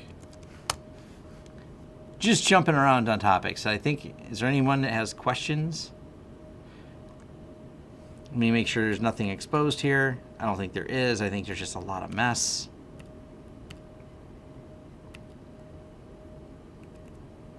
Cool. People ask me about doing on-site videos, which, like I said, are challenging. But I will do a video on how we do things. I'm going to do some back-end things. So let's switch over to here and switch over to here. This is on the bench over there. I point over there because that's where our tech area is. But these are some of the projects that we have going on. This one actually belongs to a customer. We're waiting, I don't know, they dropped it off and we're waiting on them to get us a motherboard for it. But unrelated to that, all these phones.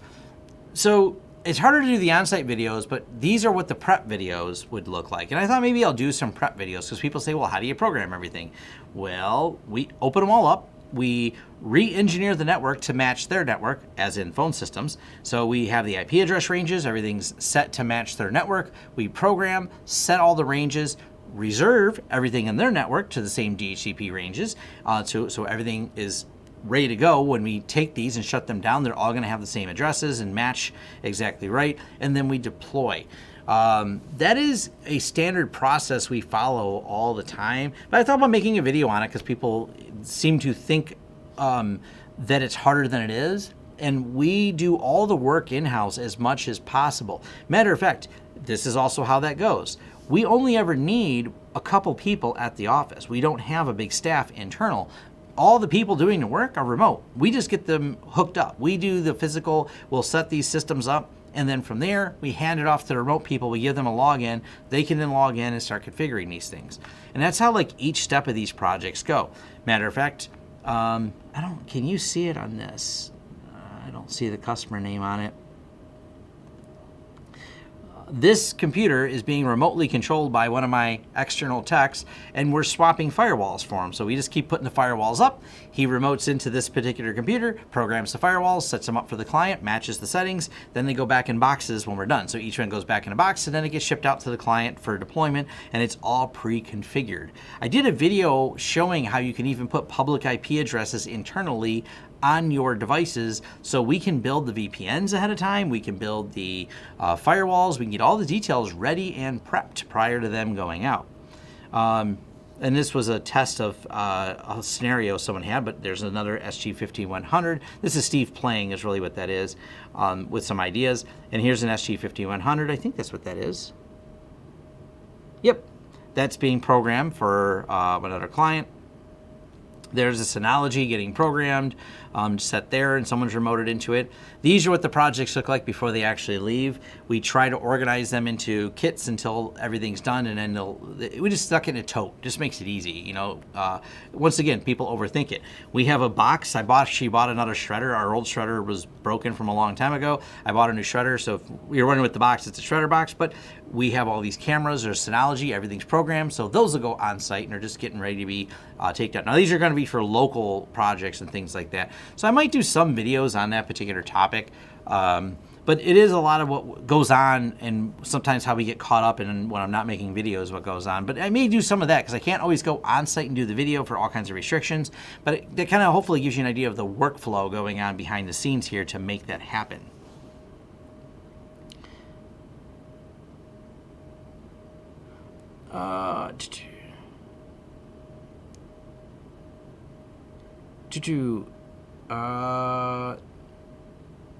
You use OSFPF between the internal switches. I'm trying to follow if there's a question here. Hey Tom, do you know a way to set the fan speed in Unifi UDM Pro manually? No, I do not. You can Google that, but yeah. Do I have employees that work pure remote? Yes, employees and contractors. That especially, well, specifically like on the phone system, for those wondering, Chris is my contractor for that.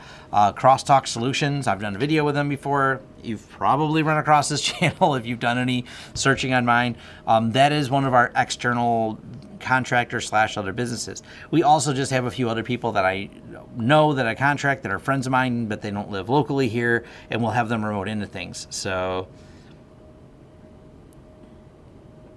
what do I think of MikroTik? It's inexpensive, but has a high learning curve. So, what is your recommendation for log rotation? Oh, whatever the compliance requires.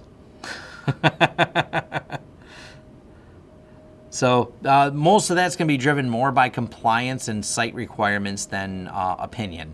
Opinion's not a great way to drive things. I mean, I keep 6 months of logs on things that I have the storage for and I'm able to, because hey, why not? They're not very big. They compress well as long as you're using, you know, a log rotation that also offers compression. They're not so big that they're detrimental to the server. But yeah, compliance will drive things very differently because there may be certain retentions over time for compliance where you have to keep things longer. So there's reasons sometimes you want to have more than that. If you can, more logs is generally better, unless you're a VPN company, like private internet access, then, you know, less logs. But you don't see people say, I like the MikroTik hardware, hate the software. No, I think the real challenge is with MikroTik is that it's just inexpensive. That's the only reason anyone likes it, is it's got a low price point. I don't hate them. They're kind of niche. It's whether or not you want to take the time to learn their systems, and they function. They're pretty becoming more prevalent, I think, in certain niche spaces. The WISP space, like the wireless internet service providers, use them a lot. I've known people who are, you know, kind of running their own data centers. They develop a proficiency in MikroTik and use a lot of their equipment. If you take the time to learn them, they can function and offer quite a bit of functionality as a device. And when you're in a low margin business, such as WISP, that matters a lot, that you have devices that you can work reliably, have a reliable spare at hand that's affordable, and don't have some expensive long-term service contract to be able to get that level of support. So sometimes those service contracts on a high-end router, a high-end switch, may exceed the price of just buying 2 MikroTiks and having a hot spare at the ready.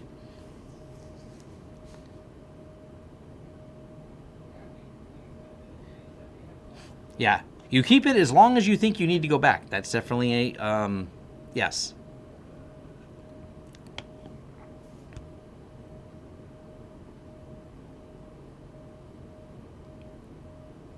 Yeah, a lot of people. So the MikroTik, they make some really, like, Serve the Home did a review of some of the MikroTik ones that were really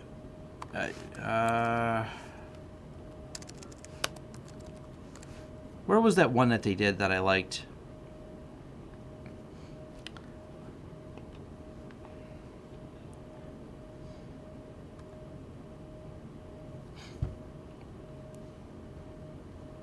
I mean, when you look at this one right here, 48x PoE, 10 40 gig switch. And let's do this. I'm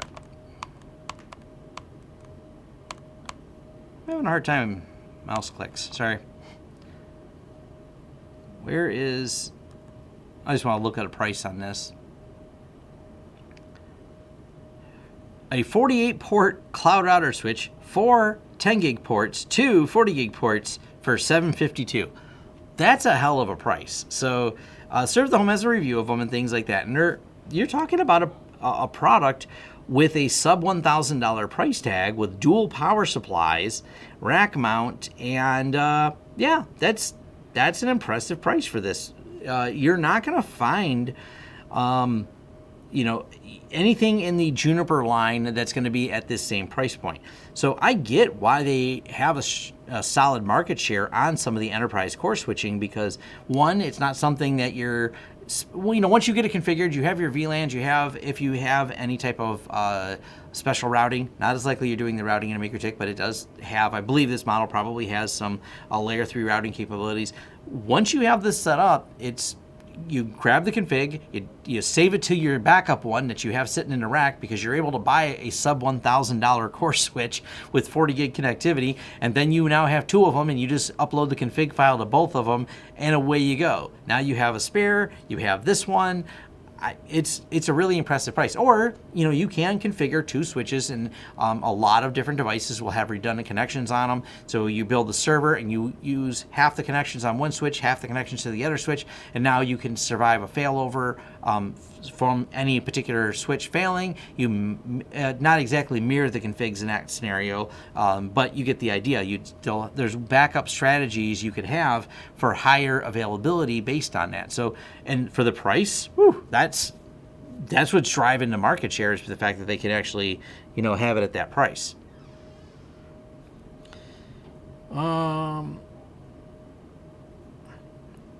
Why ever go MikroTik when you can get an Arista from Data Center? I don't think the Arista is going to cost the same amount. So I don't even think. Let's look. I could be wrong, and someone prove me right or wrong. We'll do it live here, right? Arista QSFP.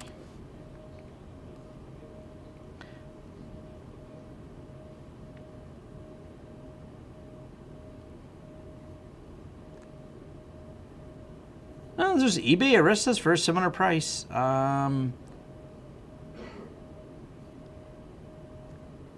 Let's see here. Oh, forgot to hit the button.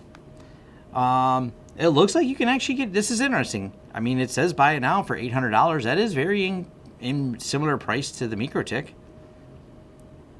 I don't know enough about these to say there. So 448. So yeah. It's a used one, but yeah, $700 for used. $750 seems really. I don't know the models to see if they're new, if it's an old model or not. So, yeah, it looks like you can get some of the Aristas. I don't know enough, so don't take this as gospel here. I just Googled some Arista QSFP switches. Do your own research to make sure they're the right ones.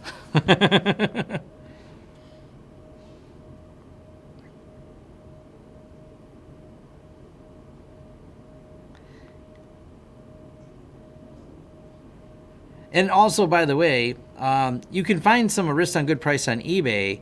Okay, but it's legacy.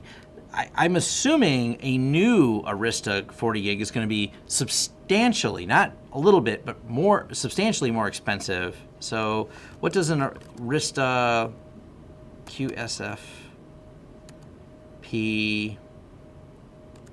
I don't know their modern part numbers, so let's just go on their website.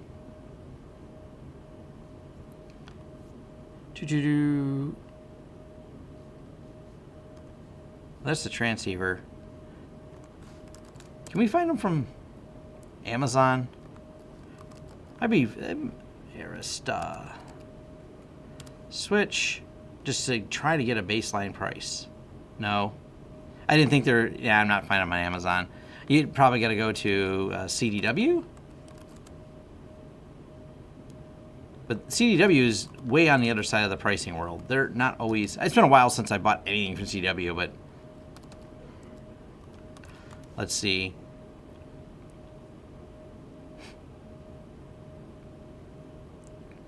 I don't know if these prices are good or not, so... That seems excessive, though. I don't know that this is... It's only $32,000 for that switch. Let me find one. This one's more reasonable. 48-port switch. Rack mountable for only $8,000.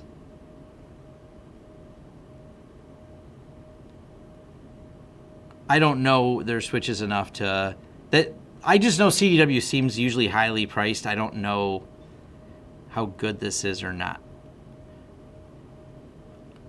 I know from Serve the Home, who does have much better in-depth knowledge on this particular topic, they seem to think, and I agree with them, that the MikroTiks are a much less value, and they mentioned, I believe, Arista, Juniper, and a few other companies in their review that they're going to be cheaper than. So hopefully that helps.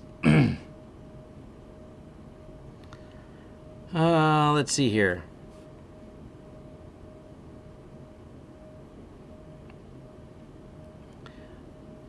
Sam Sheridan, going to pay you to show me your microphone setup. Hidden mic. It's really complex, man. Let me take a picture of it.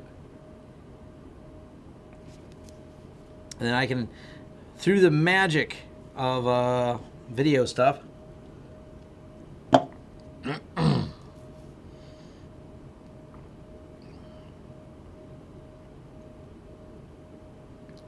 All right, we'll go back over here to the, reload this page. Here, Sam, thank you for the donation. And we got all meta right here. So you can see the microphone setup. It hangs from the ceiling. If you look at my studio tour, there's a more in-depth one, but this is the, you know, I showed you the microphone. That's exactly what's recording me right now. So it's that far away. It's very, very close. It's roughly, I don't know, is that maybe, you guys use centimeter? No, you guys use inches. So I mean, I think it's 16, 17 inches for me. It's reasonably close. And this is what I usually look at. That's the TV. There's me taking a picture of the microphone. This is what you guys see in there. And there is all the studio stuff behind me, a vacuum, boxes, and that's about it. A camera that records all this. Getting meta, man. Hopefully that helps, Sam.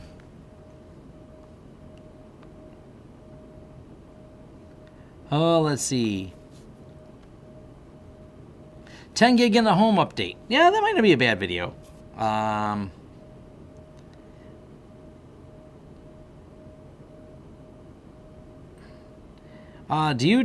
you already talked about the Aruba equipment? Yes, that was in the beginning of the stream. I talked about the Aruba. I'm doing some more in-depth video on it, so I didn't dive deep into Aruba. That's going to be for a video because there's some love-hate I got going on with the way they did it. It functions, it works, but the portal sucks. That's my short answer on there.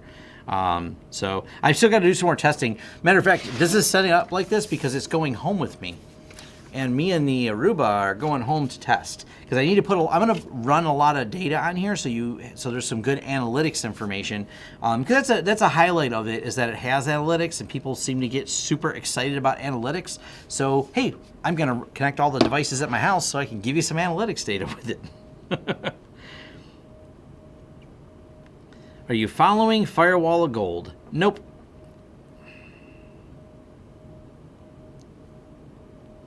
The CLI and Aruba HP switches are good. Well, and that's the love-hate I have. The Aruba switch is, like I mentioned earlier, a reasonably full functioning, good high-grade switch, except it doesn't have a cloud portal. So if you're just going to locally manage it, it seems perfectly fine. But to call it an instant on, like it says right here, instant on, and then have a whole bunch of paperwork over here about your fancy instant on portal and all the stuff that comes with it, you'd think the portal would be useful. The portal is not useful at all. Matter of fact, I'm going to try and put it back in the portal. It's just one of the challenges we had. It disappeared from the portal. Now, their Wi-Fi works fine in the portal, but their device does not. So, I don't know. Like I said, that's going to be, I won't rule out that I did something wrong. And I always like to say it that way because I want to make sure people are clear. I'm not trying to bash a product, especially when it could be my own ineptitude on and knowledge about a product causing that problem. So, because that's something that's always generally bothered me about lots of technical people is they will rant and rave of that product is garbage because they refuse to read the manual and they used to use another product and maybe that product is now gone or unsupported and they don't want to change from it. Therefore, every other product that has come after it is just garbage because no one wants to RTFM. So I try to never be that person because those are the people that kind of drive me crazy. So. The portal is coming for the switches. Yes. I'm going to comment on that because I said, when do you plan to add features to the portal for the switches? And they said, maybe in 6 to 8 weeks.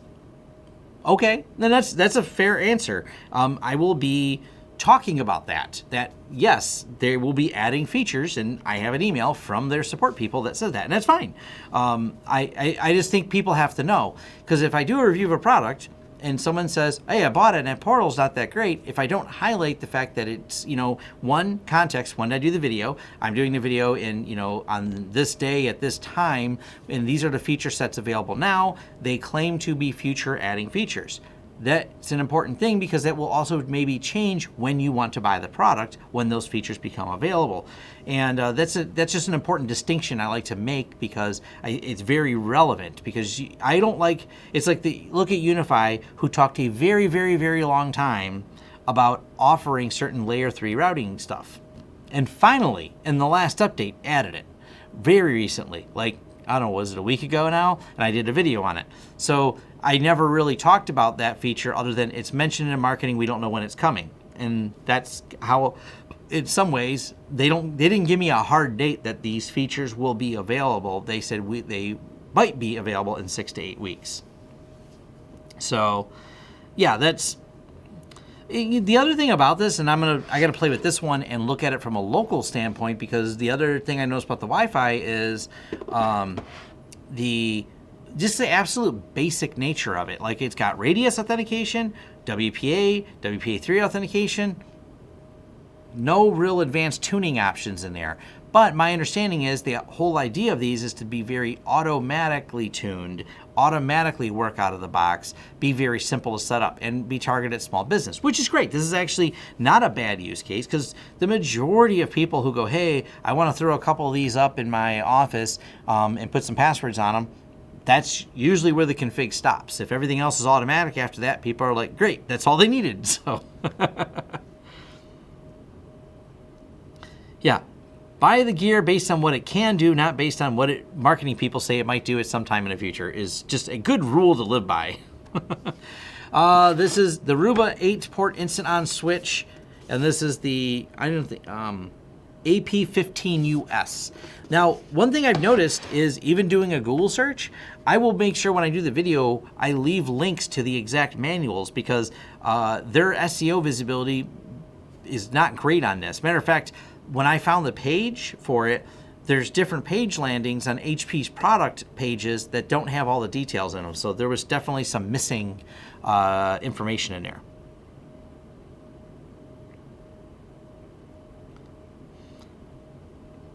Aruba goes same way as Cisco. Kind of, maybe, I don't know. They don't seem to have any licensing on it, but they offer a portal that you can log into, but you don't get control of the portal, but they have local management. So if they ever decided to discontinue the portal, you still have local management to manage your device, which I think is good.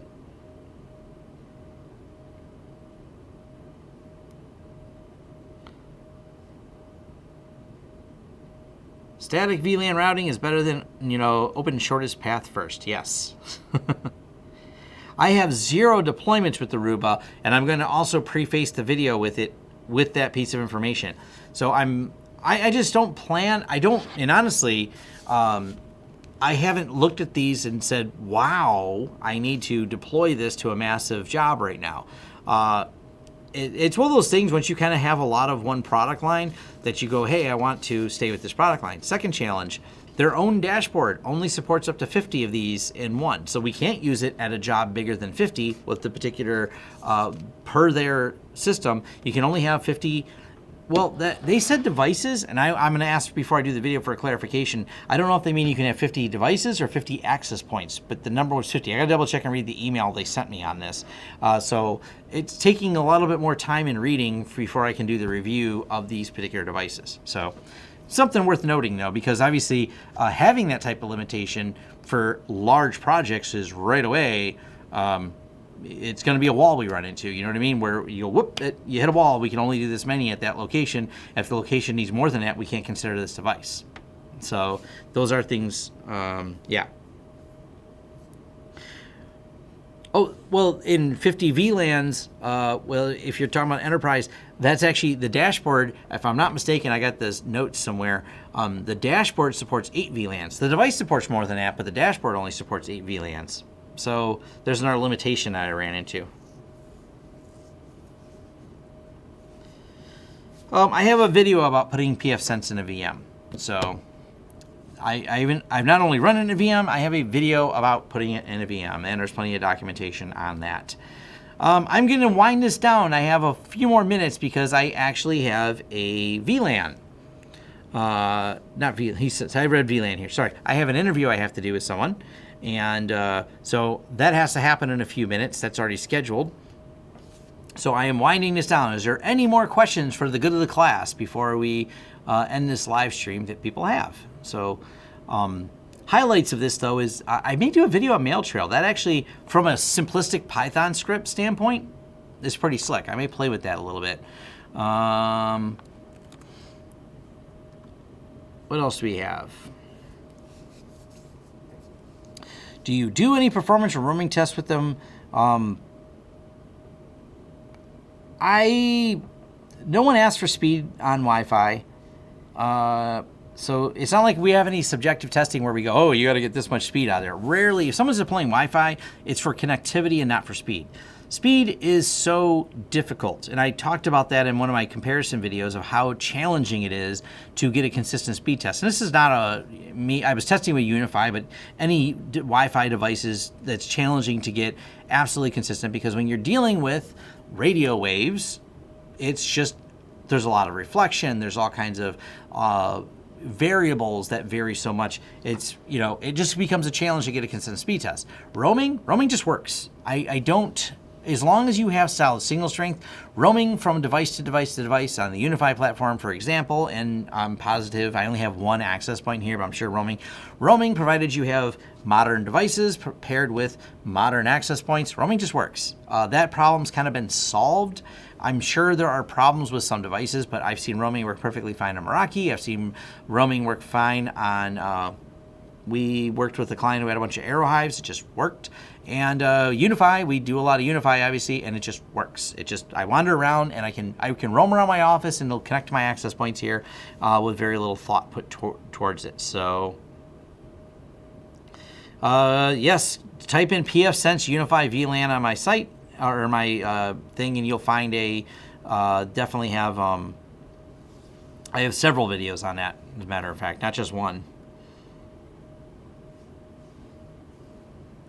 And yeah, Zabbix plus Grafana. Yeah, Grafana's really cool. I haven't done any videos on it, but it does make some pretty dashboards. As a matter of fact, I think Phil, who's been on his channel once or twice, my friend who's working at the Linux Foundation, he likes Grafana with Prometheus. One day maybe I'll sit down with him and get it configured. I'm not knowledgeable on that particular topic, so it's not something I know very well. Yeah, static route with 100 switches. More fun. You missed the hot sauce. It was Stubbs. Stubbs habanero barbecue sauce. It's just Stubbs spicy, but it's actually a really, really good flavor.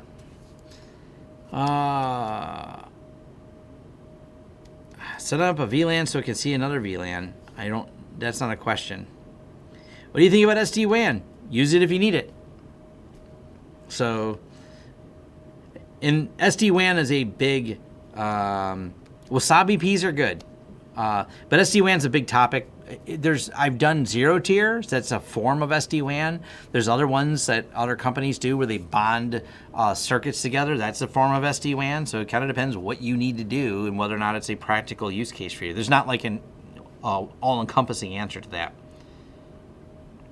Unifi, good access points that aren't too expensive. Unifi, they're reasonably priced and not too expensive. Besides Unifi, I don't know. One thing about the Aruba Instant On ones, I will say for this, and once I play with them and have a better grip on them, and Chris has done a video on them too, these are not unreasonably priced either. So,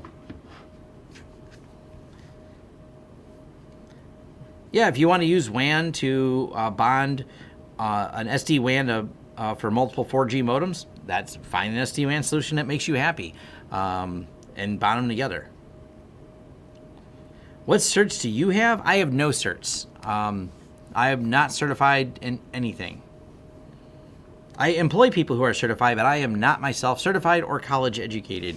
I did not go to college. So I think maybe I'll do a video of how I got here. And it's just so I can answer that question with a video link. Like, for those of you who want to know what Tom did to somehow land in a chair in front of a camera, I don't mind talking about how the path in life I took to get here.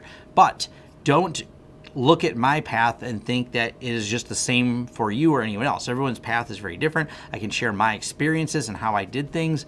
Maybe those things work for you, maybe they don't. There's not like, I never like people who try to sell me the guaranteed success. If you wake up every day at 5 a.m., you'll be successful. If you only drink 2 cups, not 3 cups of coffee, you'll be successful. People pick apart people who are successful, and they try to latch onto something, especially if it sounds easy to do, like a certain amount of coffee or waking up at a certain time, and it sounds tangible for them to do, and thinks that's the thing that would make them successful. That's just a falsehood. As a matter of fact, a lot of successful people, especially when they're put on the spot and you say questions like, why are you successful? Because I have a blue phone case? They'll answer because they don't want to say, I don't know. That I don't know when you're on the spot doesn't sound like a great answer, but they may quickly come up with an answer, even if the answer has not been well thought out. And it's not always true, but think about that sometimes. I try to be as honest as possible about things. Make a video about my origin story. Yeah. Welcome, Nicholas, to being a supporter. Waking up at 5 a.m., I don't know how to stop doing it. So for me, it's the opposite problem. I wake up really early every morning because I always wake up. I don't sleep much, so I'm also very hyper. Search are nice, they get you in the door. By the way, if you type in looking for getting started in cybersecurity, I have an interview that Xavier did with a professional hacker, and that video is on my channel. Maybe I'll tweet it back out today. If you want to talk about someone who did talk about their career path and how they got into all the hacking things they did, I have a video on that particular topic. So, wake up at 6 a.m., go for a run at 6:30. Yeah, there's a lot of those. I try to do some low. I usually do my exercising at night. I go on bike rides. I pedal. So I do walking too. It's good to, I think exercise is good. So it's not always easy to do. I don't know if it's absolutely important, but I think it is at least a factor that staying healthy will help you. If you're in at least some reasonable physical health or better, that does help you because, well, you're not being sick all the time. So there's a lot of benefits to it. I myself, if someone commented because they've seen an older photo of me from several years ago, I dramatically changed my diet and quit eating as much garbage basically and exercised more, and I'm 30 pounds lighter than I was several years ago. So people pointing it out, yes, I've maintained that because I changed a few lifestyle habits, and that helped me quite a bit. I'm not going to say it's like the successful factor contributor. I will say I feel better though, and I sleep better, and I'm happier for it. So,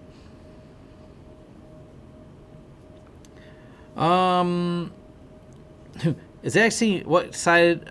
Yeah, the hot sauce topics do come up sometimes in interviews as jokes. So it's but we don't. It's mostly joking before the interview or after. So not really.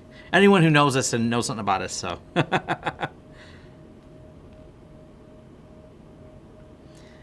Did a video like 2014 with Modest. Yeah, back in 2014. There's so many people clamoring for Linus's attention because they know what kind of a boost that would give them. That, yeah, I don't think Linus at 10 million subscribers in 2020 is quite the same easy to get a hold of Linus in 2014 when he didn't have that many subscribers and YouTube wasn't as big. YouTube was big, but YouTube has grown exponentially, not just Linus. So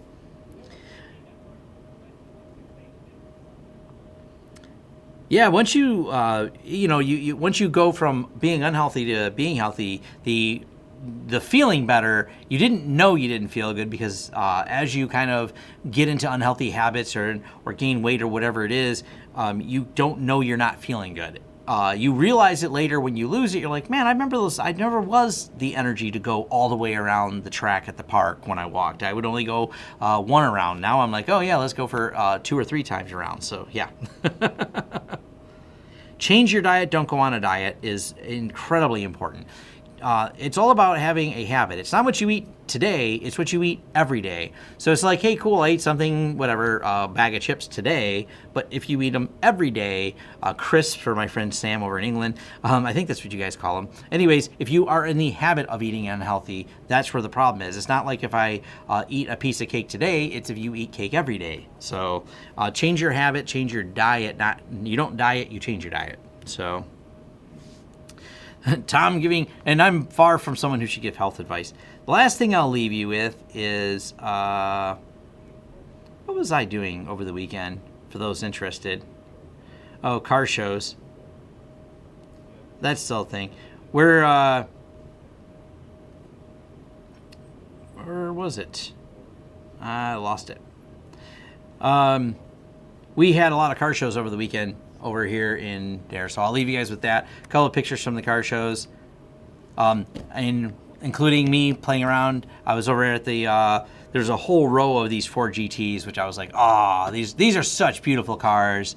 If you didn't see Ford v Ferrari and that whole show, there was quite a few of them at the car show. Matter of fact, some of the car shows we have in Michigan are quite large, and it's quite a collection of amazing vehicles, Lamborghinis, all kinds of exotics, Ford GTs and everything else. But I have 2 minutes before I got to go to my meeting, so I'm going to wind it down here. So thank you for everyone who joined. Thank you for everyone who also clicked that join button and became a member of the channel. That new feature got turned on today, so many much appreciated for all that, and all of you that donated.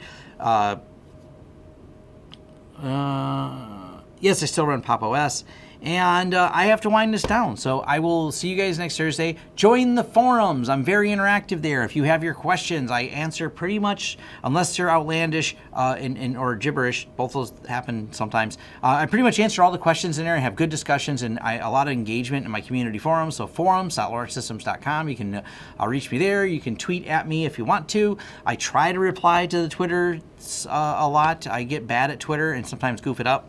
That's a whole different problem. So give a thumbs up, bash the like button. It helps the YouTube algorithm let other people know that you watched this. So, all right, and thank you.